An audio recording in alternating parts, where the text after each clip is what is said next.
안녕하십니까? 오늘 우리는 존재와 죽음이라는 심오한 주제를 탐구하며 특히 괴델의 불완전성 정리가 여는 사후세계의 논리적 공간에 대해 이야기하고자 합니다. 여러분의 사고를 확장하는 흥미로운 시간이 되기를 바랍니다. 먼저 우리가 늘 궁금해하는 질문을 던져보겠습니다. 과연 사후세계는 비과학적인 망상일까요? 이 질문에 답하기 위해 우리는 닫힌 물리주의라는 기존의 관점을 비판하고 상자 밖의 사유 공간을 제안합니다. 우리가 제시하는 사후세계는 결코 초자연적인 허구가 아닙니다. 이는 물리주의와 과학주의가 가진 닫힌 논리의 모순을 깨뜨리는 매우 정합적인 가설입니다.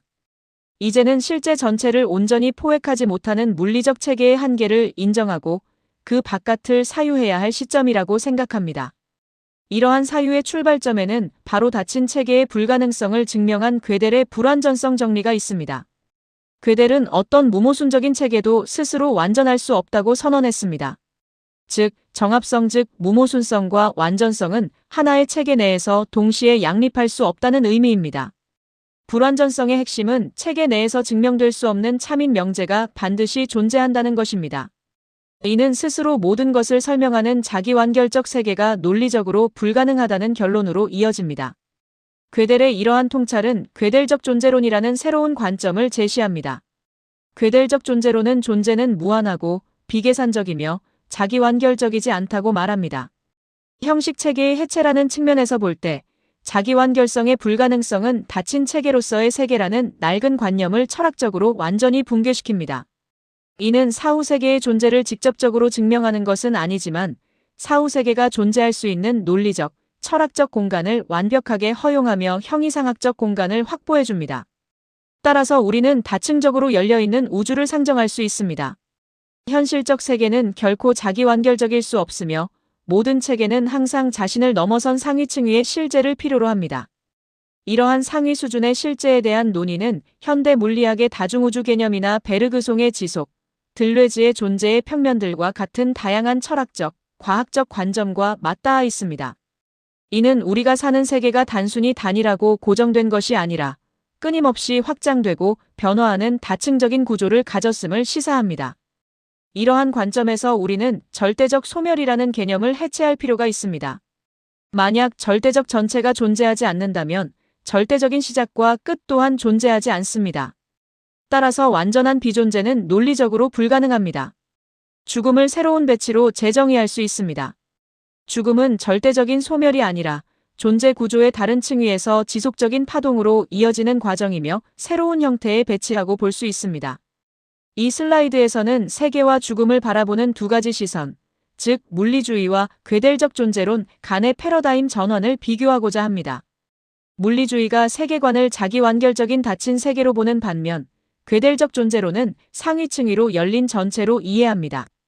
죽음의 의미에 있어서도 물리주의는 의식과 존재의 절대적 소멸로 보지만 괴델적 존재론은 다른 층위로의 이동 및 새로운 배치로 해석합니다.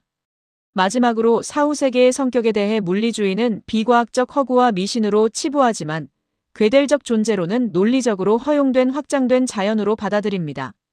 이러한 논의는 과학적 지성의 한계와 철학적 도약의 필요성을 강조합니다. 과학적 증명만이 진리를 규명하는 유일한 방법은 아니며 진리는 과학만으로 완전히 정복될 수 없습니다. 물리주의가 사후세계는 절대로 없다고 단정하는 주장은 이제 논리적 기반을 잃었습니다. 증명 불가능한 한계 앞에서 우리는 허무주의에 빠질 것인가? 아니면 이성과 의지에 기반한 철학적 직관으로 도약하여 상호주관적인 공감과 보편적인 관점을 모색할 것인가를 선택해야 합니다. 그렇다면 인간 존재의 심층 구조는 어떻게 이해해야 할까요? 인간은 단순히 물리적 육체와 정신의 결합물이 아닙니다. 우리가 정신 또는 퀄리아라고 부르는 것은 육체와 함께하는 역량의 일부일 뿐이며 그 아래에는 강도적 에너지와 아페이론이라는 비유기적 생명, 즉 무한한 잠재적 역량이 존재합니다. 우리가 정신이라고 믿는 것은 육체에 의존하지 않는 더 깊은 실제, 즉 가장 밑바탕에 존재하는 무한한 잠재적 힘의 발현 중 하나일 뿐입니다. 이어서 신과 실제에 대한 철학적 재정의를 시도해 볼 수 있습니다. 인간의 지성으로 이해할 수 있는 존재라면 이미 신이 아니다라는 말처럼 우리는 더 이상 인격신을 상정하지 않습니다. 대신 아페이론 즉 영원히 다다를 수 없는 잠재적 역량으로서의 우주이자 자연 전체를 상정합니다. 이는 스피노자와 들레즈적인 관점과도 맞닿아 있습니다. 실제는 인간 지성의 벽 너머에 있는 무한한 역량의 총체이며 우리가 감히 정의할 수 없는 그 자체의 존재입니다. 그렇다면 나라는 개체의 운명은 어떻게 될까요? 죽음 이후 나라는 개체적 자아가 원형 그대로 존속되지는 않을 수 있습니다. 하지만 이는 절대적 소멸을 의미하는 것이 아닙니다. 전체 역량에서 분화되어 태어난 나는 죽음 이후 전체 우주 또는 아페이론이라는 실제의 차원에서 우주 전체와 융합하며 영원히 합체됩니다. 이는 단절이 아닌 자연으로의 귀환이자 더 큰 전체의 일부로서 영원히 지속되는 과정이라고 볼 수 있습니다. 이러한 관점은 들레즈의 생과 사의 무한순환 개념과도 맞닿아 있습니다. 들레즈는 존재를 잠재버추얼화 현실의 처월의 끊임없는 순환으로 보았습니다. 탄생은 잠재적인 무한한 에너지의 바다에서 현실로 분화되는 과정이며 죽음은 현실에서 잠재로 돌아가는 탈분화의 과정입니다. 핵심 전제는 명확합니다. 죽음은 소멸이 아닌 현실에서 잠재로 돌아가는 탈분화의 과정이라는 것입니다. 지금까지의 논의를 통해 우리는 5가지 핵심 통찰을 얻을 수 있습니다. 첫째, 존재는 잠재와 현실이라는 이중 구조로 이루어져 있습니다. 둘째, 개체는 잠재적 역량의 한 조각이 모인 일시적인 강도적 역량의 배치일 뿐입니다. 셋째, 죽음은 잠재의 바다로 돌아가는 탈분화의 과정입니다. 넷째, 사후세계는 초자연적 기적이 아닌 우주적 자연의 연장선상에 있는 확장된 자연입니다. 마지막으로 논리적으로 절대적 소멸은 확정되지 않으며 소멸의 불가능성을 인정해야 합니다. 결론적으로 괴델의 논리가 물리주의에 닫힌 문을 열 때 우리의 죽음은 단순히 끝이 아닌 전체로의 귀환이 됩니다. 사후세계는 절대로 없다고 단정할 수 없는 어쩌면 가장 거대한 논리적 필연성일지도 모릅니다. 경청해 주셔서 감사합니다.